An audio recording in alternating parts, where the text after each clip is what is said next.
Então, primeiro eu preciso definir, teoricamente, qual é o perfil. Primeiro, saber para que eu vou contratar. Para que e por quê. Quando você parar e fizer essa pergunta para você mesmo, poxa, eu preciso contratar o cara para quê? E por quê? Já vai clarear um monte de coisa. Nisso aí entra o perfil comportamental?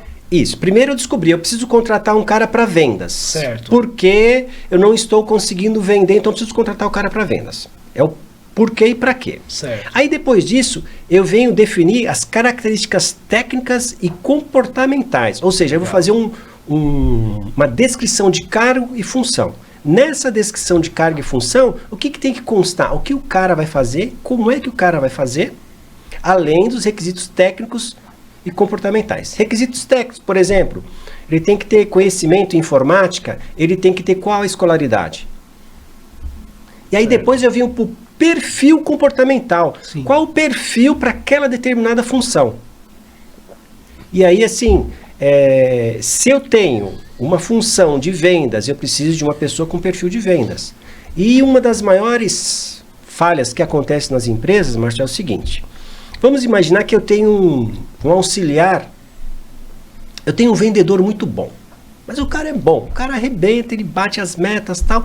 Só que o meu processo de compras não está legal. Certo. O que a gente costuma fazer? Pega o cara que é muito bom, que está desempenhando bem ali a vendas, por exemplo, e põe ele para comprar. Só que o perfil de compra é diferente do perfil de venda. Por isso a importância de você ter a descrição de função, o perfil da função, e aí você começa a pesquisar, selecionar as pessoas. Na verdade, eu preciso ter um critério de seleção. Como é que eu vou contratar? Então, eu preciso definir as características. Depois que eu defino as características, defino qual o comportamento, aí eu começo a fazer a questão da pré-seleção, né? Caramba, que legal, que top. Mas por que você acha que ainda contratar é uma das maiores dores dos empresários? Porque a gente não segue a regrinha. E aí, quando eu não sigo a regrinha, cara, eu falho pra caramba. Hoje, sabe qual é o meu maior desafio na minha empresa?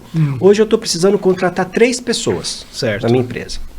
E aí, imagina que hoje está mais ou menos assim, a cada 10, Márcio, que a gente entrevista, primeiro a gente faz primeiro o cara se interessa, a gente avalia o currículo do cara, e aí depois a gente manda para o cara uma apresentação da vaga. Olha, tem uma vaga aqui que é para fazer A, B, C, os benefícios são esses, o salário é esse. Você tem interesse?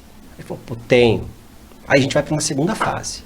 Aí eu marco uma entrevista com esse cara, para entender como é que tá trabalhando, não tá trabalhando, tá desempregado, enfim. E aí depois eu tenho outros critérios, outras fases.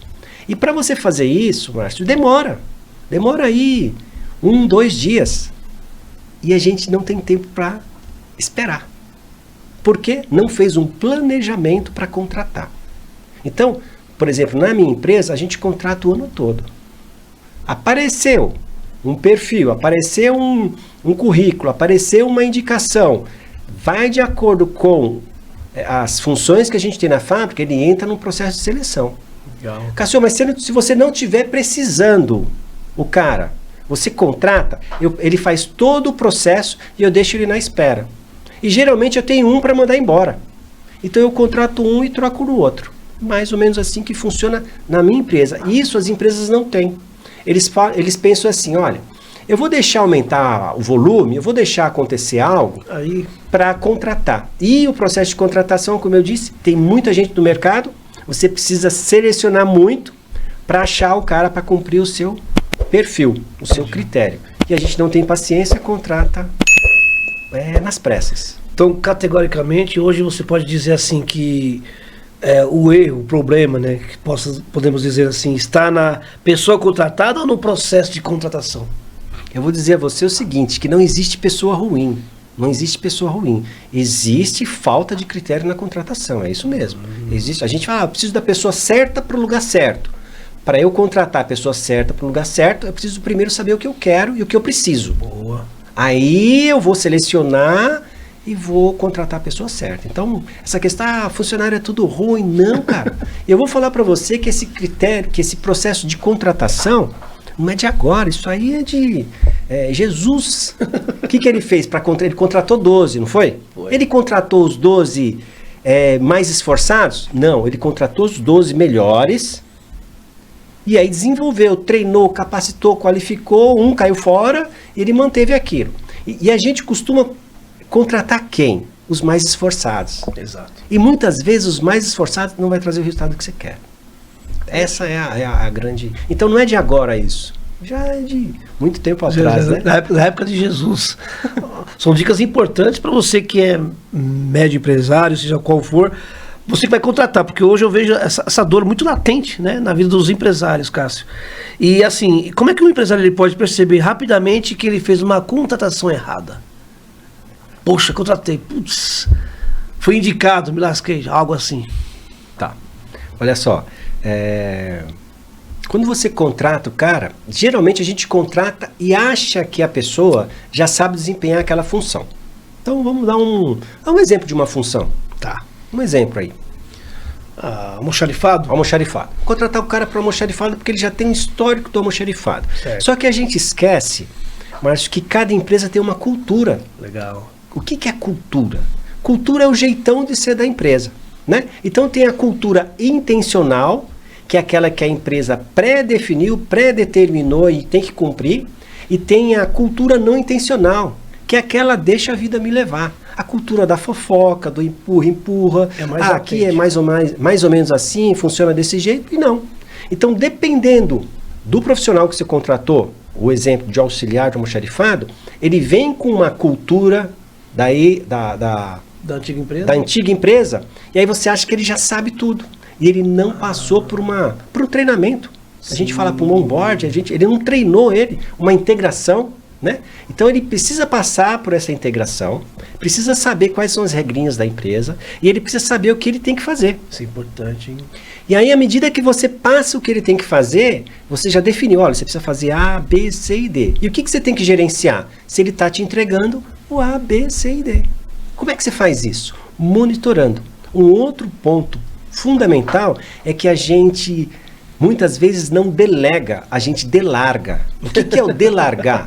Contratei o cara do almoxarifado, esse cara é bom mesmo, tal, eu vi lá, ficou tantos anos na empresa, tem tanta experiência, coloca ele no almoxarifado. Só que a rotina do almoxarifado da empresa anterior é diferente da sua. A cultura da empresa é diferente. E aí você deixa só para ver o resultado do cara no final do mês. Ou seja, delarguei. E na verdade a gente precisa monitorar constantemente. Pelo menos nos primeiros 90 dias, sabe? Monitorar, dar feedback, acerta, monitora. Geralmente, como é que a gente faz? A gente faz, treina, mostra como que é feito, pede para o cara fazer, faz o ajuste, pede para o cara fazer de novo até ele... E aí eu vou monitorando.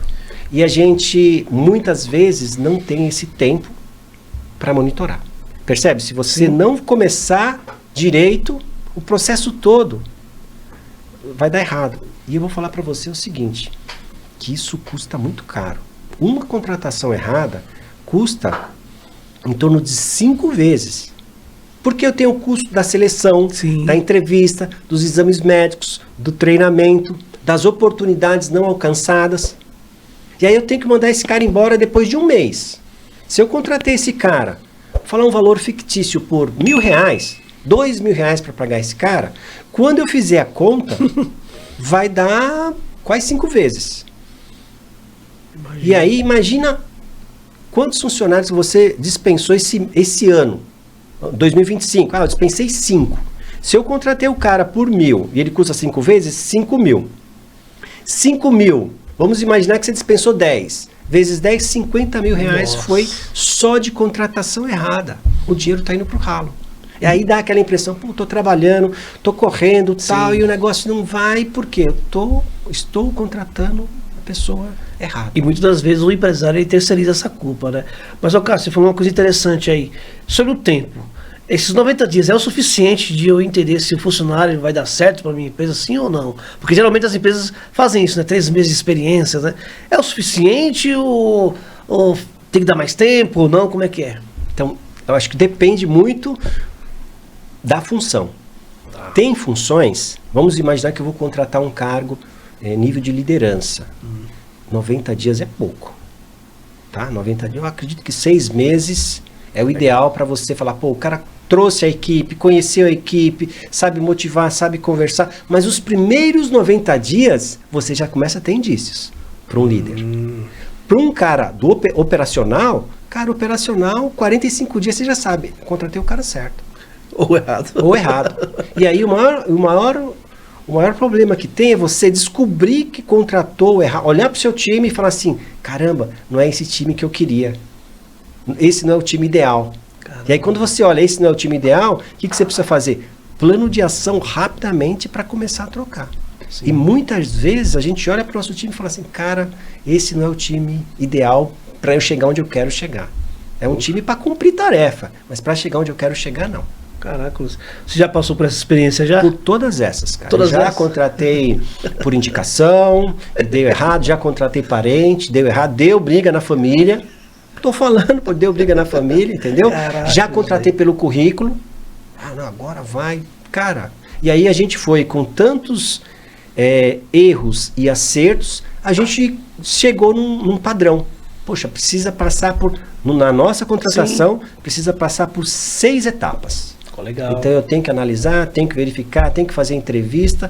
E eu vou falar para você que ele passa por 4, 5 etapas antes de eu ver o cara, tá? É online, é no WhatsApp, é aqui. E aí passou por todas as etapas, tem uma entrevista e da entrevista tem um teste prático, que aí passa para o líder. Outra falha grande é você contratar e não falar com o líder, não apresentar o cara para o líder. É mesmo? É. Caramba. Vai que o líder não bateu. Então, a gente faz todo o processo, a moça faz todo o processo, marcou a entrevista pessoalmente, fez a entrevista, aí agora vai fazer a entrevista com o líder. E aí depois vai fazer um teste com o líder. Quem dá o aval final é o líder. Agora, Cássio, será que não seria interessante começar pelo líder e depois fazer a... Não, porque a gente faz uma triagem. Isso. E o líder não tem tempo de ficar fazendo triagem. Eu preciso me alinhar bem com o líder para ele falar, eu quero um cara assim, assim, assim, assim, assim. Ah, beleza, deixa comigo.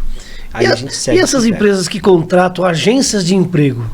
Tá. Isso é saudável, isso é bom, isso é confiável? Como é que você pensa sobre isso? Sim, na nossa... Mas isso não interfere na cultura da empresa? Não, porque como é que a gente usa a agência de emprego, sim, na nossa indústria lá?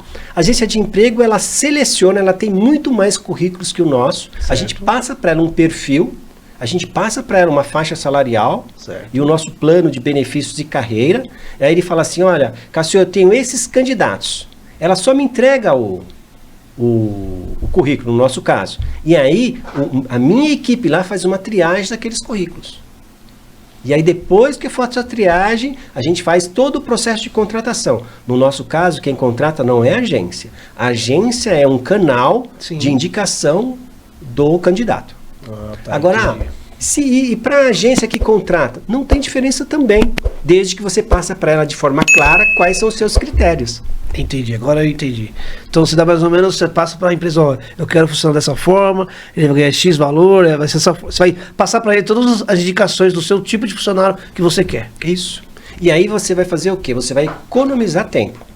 Aí quando ele chega, você faz uma entrevista, passa para o líder e dá continuidade. Beleza, economiza tempo, mas economiza dinheiro também? Economiza. Se fizer de forma certa, assertiva, sabe, com todos os critérios bem definidos, eu acredito que seja até vantagem, porque quando a gente tá na empresa sofrendo pressão, precisa contratar. E aí você acha um com perfil mais ou menos parecido, você vai lá e contrata para aliviar a pressão. E quando você é independente da função, você segue rigorosamente o critério.